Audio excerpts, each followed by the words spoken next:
kinds of things that parents notice are changes in behaviour or changes in mood. The mood things tend to be a young person who is more irritable or angry or just looking pretty sad and miserable.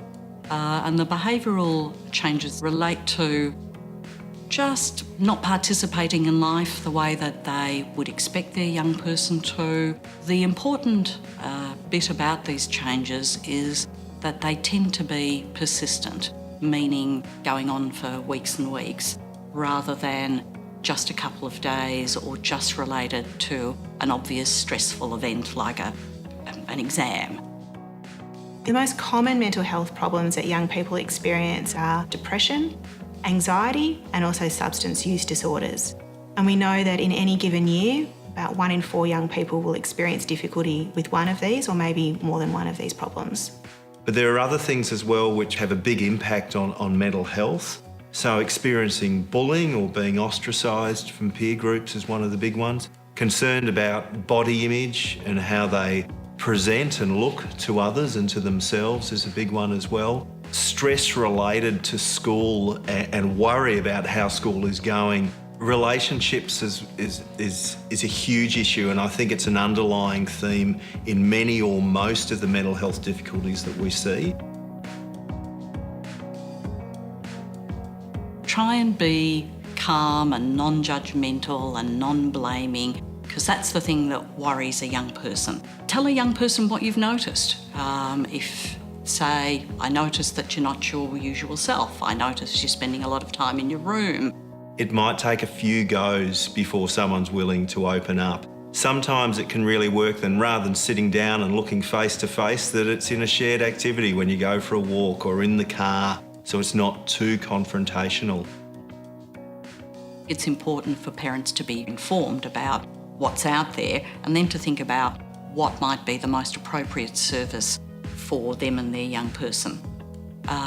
In trying to find out about services, going online, going to the Headspace website is very useful. A parent might also feel more comfortable about having a one-on-one discussion, like with a family GP, to get some advice. Another option is also to have that connection with the school, so maybe talking to welfare coordinator at the school or the year level coordinator to see what the options for support are.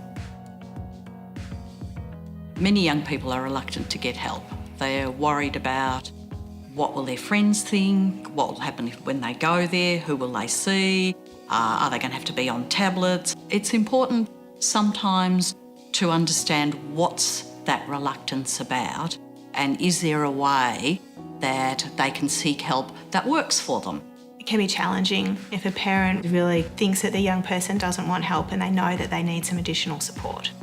So I think some of the things that they can do is to persist with the conversation in a gentle way, to think about involving some trusted family or friends that could help talk to the young person about their difficulties, keeping the young person informed, so giving them information about what treatment would be like or what a service would be like.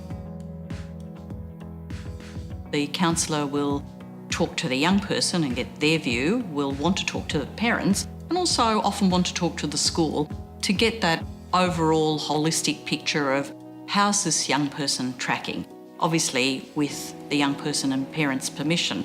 It is important for parents to be as involved in their young person's treatment as possible, but this may vary on the level of involvement the young person wants them to have. The counsellor has certain limits around how much they can talk about what's discussed in those sessions. But unless a counsellor is really concerned about a young person's safety or the safety of others, on the whole, they keep the information that's shared in sessions confidential. One of the main things to remember is that we don't have to work it all out. If we just recognise, okay, the person I care so much about, we know is having some difficulties, that's enough to start with. Once someone is in a service, then we can work out a little bit more about all of the bits and pieces that need to be attended to.